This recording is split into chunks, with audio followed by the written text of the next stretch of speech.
divine preordainment. In Al-Qasim, a newspaper printed in Syria, an article was written about a young man who booked a flight to travel abroad. He informed his mother of the flight time and asked her to wake him up a short time before departure. After he fell asleep, his mother heard on the radio that the weather conditions were awful and that the wind was blowing violently. The compassion that she felt for her only child caused her to not wake him up, in the hope that he would miss the flight. When she was sure that the flight had taken off, she went to wake up her son.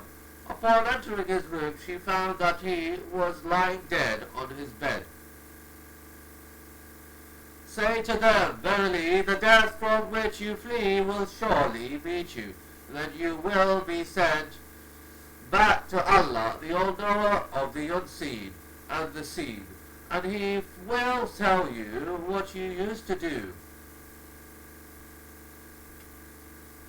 Death are related that a man who drove a truck in Syria once picked up a passenger to give him a lift.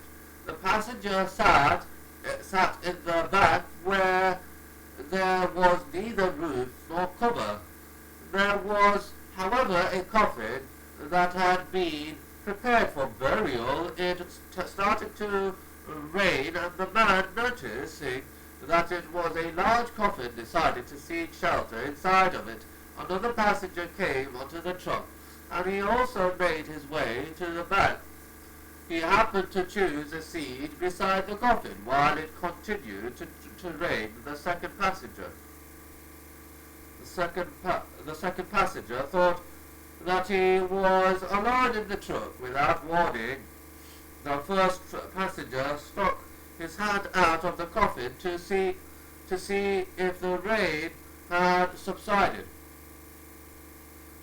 On seeing the hand, the second passenger became terrified, thinking that a dead man in the coffin was rising to life.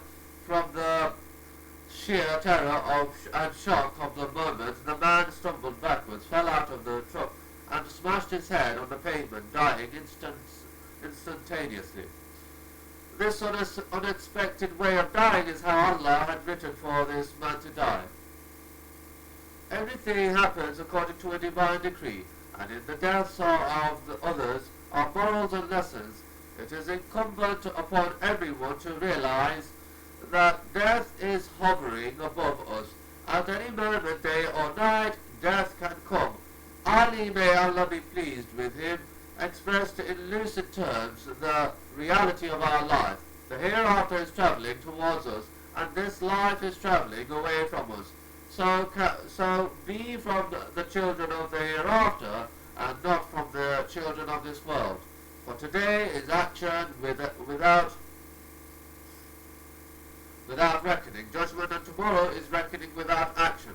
From this saying, we can learn how imperative it is for us to improve ourselves, to renew our repentance, and to know that we are dealing with Allah, who is most generous and all-powerful.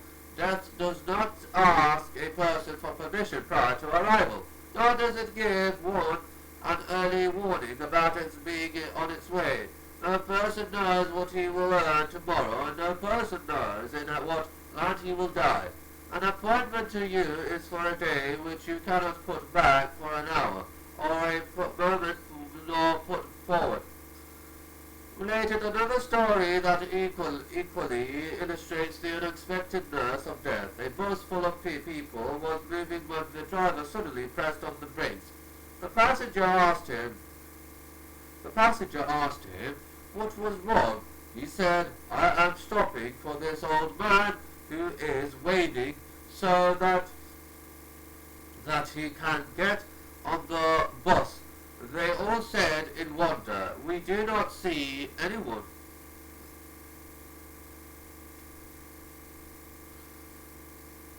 He said, "Look at him over there." They repeated that there was no one to be seen. He said confidently, "Now look, he is coming to get in." Now the situation was beyond wonder, and they exclaimed, "By Allah, we don't see anyone." Then in an instant the driver died in his seat. Thus death came to him in the most bizarre and unexpected of scenarios. When their term is reached, neither can they delay it, nor can they advance it an hour or a moment. Man is cowardly that when he faces danger, his heart begins to thump when the possibility of death arises, and then, without prior warning, he dies at a time when he feels most safe. They are the ones who said about their killed brethren, while they themselves sat at home. If only they had listened to us, they would not have been killed. Say, avert death from your own selves if you speak the truth. The strange thing is that we do not think about meeting Allah or about the transient nature of this life. Allah alone is all-powerful. Sometimes it is a minor incident that wakes one up to the reality of life. In 1413, I travelled to Riyadh in order to meet a friend of mine. He had to work late on the day of my arrival, so I went directly to my hotel, being a quiet season. There were not many people in the hotel. The porter directed me to a room on the 4th floor, far away from the activities of the hotel staff. After entering the room, I placed my briefcase on the bed and went to the washroom to make ablution. I closed the washroom door behind me, and after washing up, I went to the door to get out. To my vexation, the door was jammed, and no matter how hard I tried, I couldn't open it. I tried many times using